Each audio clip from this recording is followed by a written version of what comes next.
दोस्तों आइए बिना समय गंवाए हम लोग शुरू करते हैं। कुछ ऐसे टॉपिक जो आपके मेंस के लिए, यूपीएससी मेंस के लिए या बीपीएससी मेंस के लिए काफ़ी उपयोगी है। तो पहला टॉपिक यहाँ आप देख रहे हैं, ये है आपका परमाणु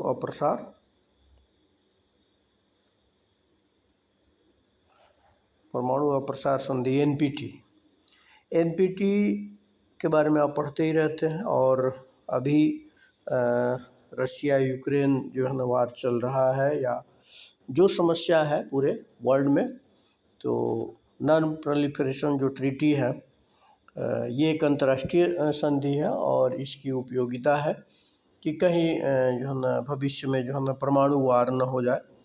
तो ऐसी आशंका कई लोगों को दिख रही है। तो एनपीटी एक अंतर्राष्ट्रीय संधि है जिसका उद्देश्य परमाणु हथियारों और हथियार प्रौद्योगिकी के प्रसार को रोकना है।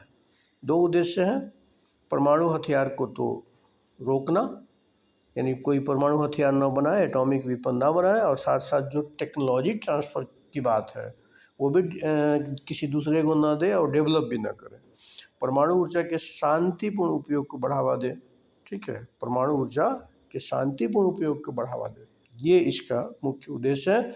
और निशस्त्रीकरण का मतलब हो गया कि जो है उसको धीरे धीरे ख़त्म किया जाए। तो ये काफ़ी इम्पोर्टेंट एक ट्रीटी है। और कब इस पे हस्ताक्षर किए गए, तो आइए देखते हैं। 1968 में हस्ताक्षर किए गए और 1970 में लागू हुई थी।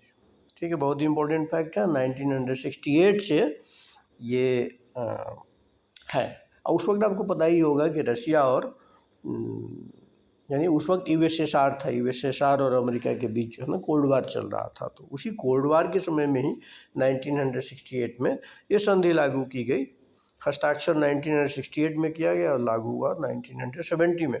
और वर्तमान में इसके 190 मेंबर हैं, 190 मेंबर है, भारत नहीं है। खास बात है कि भारत इसका मेंबर नहीं है। भारत ने हमेशा एनपीटी को भेदभावपूर्ण माना है। क्यों? क्योंकि वो माना है कि ये हमारे जैसे जो डेवलपिंग नेशन है उसके लिए उचित नहीं। ये जो ऑलरेडी पहले जो एटॉमिक वेपन हासिल कर चुके हैं उनके फेवर में है, तो इसको भेदभावपूर्ण ये मानता रहा है शुरू से। और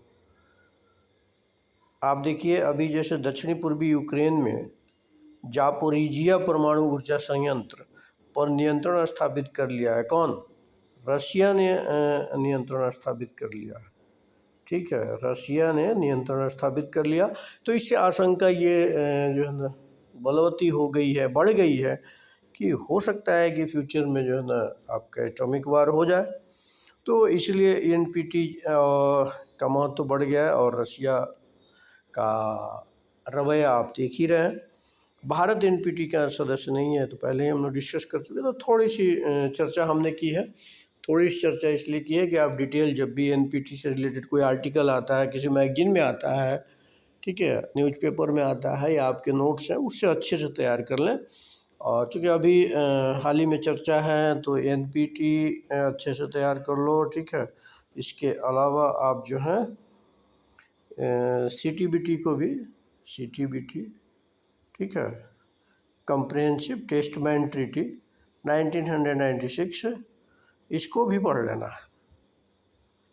तो मेरा उद्देश्य है कि आपको ऐसे टॉपिक को बताएं। ठीक है,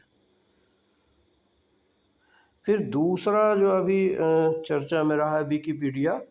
गवर्नमेंट ने क्या किया है, अभी जो विकिपीडिया में किसी ने एडिट कर दिया था कि वो इंडिया पाकिस्तान के क्रिकेट मैच को लेकर के, खासकर जो आपके एक टिप्पणी की गई थी, और उस टिप्पणी को लेकर के ये इसको कॉल किया, इसके मैनेजमेंट को गवर्नमेंट ने कहा है।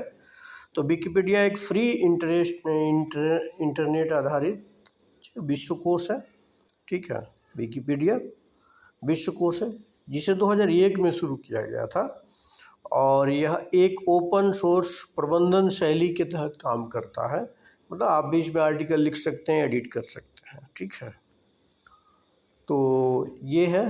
इसके बाद आपका गैर लाभकारी विकिमीडिया फाउंडेशन ये संचालित करता है। विकिपीडिया किसके द्वारा संचालित होता है? एक गैर लाभकारी संगठन फाउंडेशन है जिसका नाम है विकिमीडिया। तो विकिमीडिया जो है ये करता है, ठीक है। तो विकिमीडिया ये करता है। आईटी अधिनियम की धारा कितना 69A के तहत केंद्र और राज्य सरकारों को किसी भी कंप्यूटर संसाधन में उत्पन्न, प्रेषित, प्राप्त या संग्रहित किसी भी जानकारी को इंटरसेप्ट, मॉनिटर या डिक्रिप्ट करने के निर्देश जारी करने की शक्ति प्रदान करती है। कौन सी धारा करती है? तो ये आपको धारा करती है 69A आईटी अधिनियम की धारा। तो इसके आधार पर कॉल किया गया, ठीक है। तो ये अभी चर्चा में रहा है, तो इसलिए मैंने बता दिया। अगला बड़ा इम्पोर्टेंट टॉपिक है आपका जो है ना, ये है ये प्रधानमंत्री टीबी मुक्त भारत अभियान। प्रधानमंत्री टीबी मुक्त भारत अभियान। ट्यूबरकुलोसिस पहले से एक समस्या रही है और पहले तो 50-60 के दशक में माना जाता था कि जिनको टीबी हो गई वो जिंदा नहीं रहेंगे। गांव में आपको बहुत लोग खांसते हुए मिल जाते थे, अब तो समस्या कम है, ठीक है। तो लेकिन अभी देखिए भारत में दुनिया के सबसे अधिक जो है ना तपेदिक मरीज हैं। भारत में दुनिया के सबसे अधिक तपेदिक के मरीज है। तपेदिक यानी ट्यूबरकुलोसिस, ठीक है। ये टीबी होता है माइक्रोबैक्टीरियम ट्यूबरकुलोसिस, तो आप जानते हैं कि उस बैक्टीरिया से होता है। 26 लाख लोग इस बीमारी से ग्रसित हैं और लगभग 4 लाख लोग प्रत्येक वर्ष इस बीमारी से मर जाते हैं। मतलब 26 लाख लोग कुल जो है ना बीमारी से ग्रसित है और 4 लाख लोग प्रति वर्ष बीमारी से मर जाते हैं। 2025 तक इस रोग को खत्म करने के प्रधानमंत्री द्वारा निर्धारित लक्ष्य रखा गया है। उसको प्राप्त करने के लिए राष्ट्रपति ने प्रधानमंत्री टीबी मुक्त भारत अभियान का शुभारंभ किया है। तो टीबी इस साल के लिए आपके मेंस के लिए चाहे बीपीएससी हो जाए ये जरूरी हो जाता है, यानी हेल्थ सेक्टर जरूरी है। तो अगर हेल्थ सेक्टर से प्रश्न आता है तो ये भी उसमें रहेगा। और आपको अलग से तपेदिक यानी ट्यूबरकुलोसिस पे आ जाता है क्वेश्चन, ठीक है। और एक टीका लगाया जाता है, एक टीका है जिसका नाम है बीसीजी टीका, बैसिल कैलमेट ग्यूरिन। बैसिल कैलमेट ग्यूरिन टीका जो है ना आपके टीबी रोग के लिए लगाया जाता है, ठीक है। और जिन लोगों ने इस टीका की खोज की उन्हीं के नाम पे इसका टीके का नाम पड़ा है बीसीजी टीका। भारत के राष्ट्रीय टीबी उन्मूलन कार्यक्रम को सतत विकास एसडीजी, जो सतत विकास लक्ष्य एसडीजी में निर्धारित वर्ष 2030 की अवधि से 5 वर्ष पूर्व 2025 तक टीबी महामारी को समाप्त करने का लक्ष्य निर्धारित किया गया। ये एक बड़ी बात है कि जो एसडीजी में रखा गया है कि आपका जो सस्टेनेबल डेवलपमेंट गोल है वहाँ 2030 तक आपको टीबी को उन्मूलन कर देना है। लेकिन भारत ने 5 साल पहले ही लक्ष्य रखा है 2025 तक टीबी महामारी को ख़त्म कर देगा। तो ये एक अच्छी चीज़ है, इसको आप कहीं पे कोट कर सकते हैं, ठीक है। हेल्थ सेक्टर के किसी भी आंसर में इसको लिख सकते हो। तो क्या कर दें हम इस पॉइंट को वीवीआई कर सकते हैं, कर दिया। चलिए आगे बढ़ते हैं। इसके बाद आप ये देखिए अगला बड़ा इम्पोर्टेंट है, हाइड्रोजन एनर्जी से संबंधित है, ठीक है। और hydrogen energy non conventional energy, और इसको ग्रीन एनर्जी भी तो कहेंगे ना। और इससे तो प्रश्न आपके बीपीएससी के जो GS2 है उसमें तो आएगा ही आएगा। Energy security, non conventional energy, तो उसमें हाइड्रोजन एनर्जी से अलग से भी प्रश्न आ सकता है। यहाँ पे मेन ये 2-3 पॉइंट हम आपको बताएंगे। बाकी आपको hydrogen fuel cell, hydrogen energy, ठीक है, या इस तरह के नॉन कन्वेंशनल एनर्जी के टॉपिक जहाँ से भी मिलते हैं आप पढ़ लिया करो।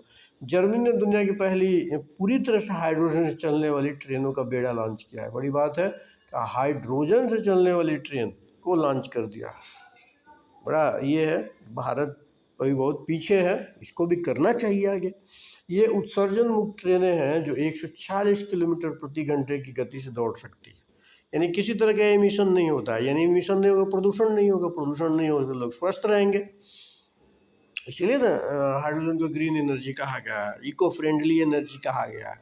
ठीक है, तो ऐसे तो नहीं कहा गया। हाइड्रोजन फ्यूल क्या होते हैं? हाइड्रोजन फ्यूल सेल जो होते हैं, जिनको हम HFC कहते हैं, HFC कहते हैं, उच्च गुणवत्ता वाली विद्युत शक्ति का एक स्वच्छ, विश्वसनीय, निर्बाध और कुशल स्रोत है। ठीक है, स्वच्छ ऊर्जा का स्रोत है। यह सबसे अच्छे शून्य उत्सर्जन समाधानों में से एक है, यानी शून्य उत्सर्जन यहाँ होता है, एमिशन जीरो होता है, जीरो होता है, एमिशन जीरो होता है। एक पूरी तरह से पर्यावरण के अनुकूल है, जिसमें जल के अलावा कोई तेल पाइप उत्सर्जन नहीं होता। ये ठीक है। अब थोड़ा सा केंद्रीय बजट की बात करें तो केंद्रीय बजट 2021-22 के तहत एक राष्ट्रीय ऊर्जा मिशन की घोषणा की गई है, national hydrogen energy mission NHM, जो एक रोड मैप तैयार करेगा कि हाइड्रोजन ऊर्जा की बढ़ोतरी कैसे की जाए, उसका उत्पादन कैसे किया जाए, उसको टिकाऊ कैसे बनाया जाए। तो मुझे लगता है कि आप सभी को अच्छा लगा होगा, और ये एक सीरीज मैंने देखा कि काफ़ी इम्पोर्टेंट सीरीज है, और इससे आपको टॉपिक पता चल जाएगा कि जो टॉपिक मेंस के लिए इम्पोर्टेंट है, काफ़ी इम्पोर्टेंट है, अन्य जगहों पे पढ़ सकते हैं। ये मेरा काम इतना ही है कि आपको अवेयर करा दिया जाए कि और कुछ पॉइंट्स दे दिया जाए। तो पढ़ते रहिए, और अगर आप चाहते हैं कि आगे इसको कंटिन्यू रखा जाए तो आप जो है ना इस को लाइक कर सकते हैं, और किन किन टॉपिक पे आपको और आर्टिकल चाहिए या इस तरह की वीडियो चाहिए, उस पर आप नीचे कमेंट में दे सकते हैं। तो थैंक्स फॉर वाचिंग, सभी लोग पढ़ते रहें।